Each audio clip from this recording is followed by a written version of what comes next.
मैथिली और वेद एक दूसरे से लिपटते हैं, रोते हैं, सहलाते हैं, मुस्कुराते हैं।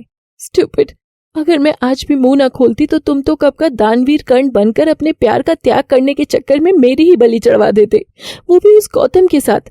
और फॉर योर काइंड इन्फॉर्मेशन, हम दोनों बस दोस्त हैं और वो सब ड्रामा करना भी मेरा और उसका प्लान था, ताकि ये रद्दी वाला मिस्टर बख्शी अपना मुंह खोलकर अपने प्यार के तराजू पर जरा मुझे भी बैठा ले, इसलिए। मगर तुम तो बस नफरत कर लो मुझसे। और मैथिली नाटक करके पलटने लगती है। तभी वेद उसका हाथ पीछे से पकड़कर उसे खींचकर बाहों में उठा लेता है। नफरत तो है, हाँ सच कहा तुमने। आई हेट यू, मगर फिर भी एक दिन की बीवी तो हो ही तुम मेरी। तो मैडम चले कमरे में। बदमाश। और वेद मैथिली को बाहों में ही थामकर वहीं टेबल पर जल रही मोमबत्ती के चारों ओर 7 फेरे लेकर मैथिली का माथा चूमता है। शादी मुबारक पति। मुबारक हो तुमको भी शादी, तुम्हारी बीवी। वेद और मैथिली आज हमेशा हमेशा के लिए एक हो गए थे। गौतम वेद के घर पहुंचकर मैथिली के लौटने का इंतजार करता है कि तभी उसे सिमरन के चीखने की आवाज आती है। वेद घबराकर सिमरन के कमरे में जाता है और देखता है कि वो जमीन पर बैठकर अपना बदन नोचने लग रही थी।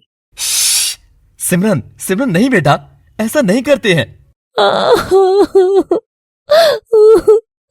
मुझे नफरत है खुद से। सबने नोचा, घर में आए अंकल ने, एक्स्ट्रा क्लास वाले सर ने, इंजेक्शन लगाने वाले लड़के ने भी छुआ। सबने मुझे गंदा कर दिया।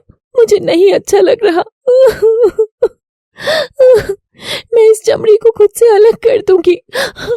चाकू का है, किधर है चाकू, किधर है? और सिमरन उठने लगती है तो तभी गौतम उसे कसकर थाम लेता है। वो बेकाबू हो रही थी, मगर गौतम उसे शांत करने की कोशिश कर रहा था। तभी गौतम उसे बाहों में थाम लेता है। उसकी हालत देख गौतम की आंख में पानी आ गया था। बस बस, नहीं सिमरन नहीं, तुम्हारी कोई गलती नहीं है जो तुम बार बार ये सजा भुगतो। जिसने तुमको नोचना चाहा, उनके बदन पर ईश्वर भी उससे 1000 गुना खरोंचे देगा। तुम्हारी पवित्रता तुम्हारे शरीर में नहीं, जिसे लोग खराब कर सके, वो तुम्हारे मन में है और वो हमेशा प्योर ही रहेगा। तुम्हारी कोई गलती नहीं है।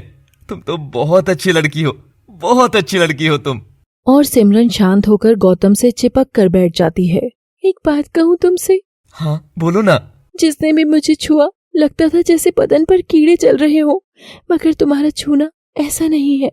मुझे याद है उस दिन भी जब तुम मुझे बचाने आए थे तो मैंने बेहोश हालत में भी तुम्हारी बाहों में खुद को बहुत महफूज पाया था।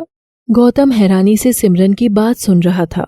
इस सदमे ने मुझे 10 साल की लड़की से सीधे इतना बड़ा कर दिया कि अब लग रहा है कि मेरी लुटी हुई इज्जत की इस जवानी से अच्छा मैं मर ही जाती। गौतम। नहीं सिमरन, बस। मैंने तुम्हें इसलिए नहीं बचाया था कि तुम खुद को लाचार, बेबस और बेचारी बताती रहो। मैंने तुम्हें इसीलिए बचाया था कि तुम अब जब उठो तो इतनी मजबूत बनकर उठो कि तुम्हारे पांव तले ऐसे राक्षस कुचले जाएं। सिमरन गौतम की बात सुन मुस्कुराकर उसकी बाहों को थामकर वहीं बैठी रहती है और दोनों एक दूसरे को थामे थामे ही सो जाते हैं। कुछ देर में मैथिली और वेद हंसते हुए घर आते हैं।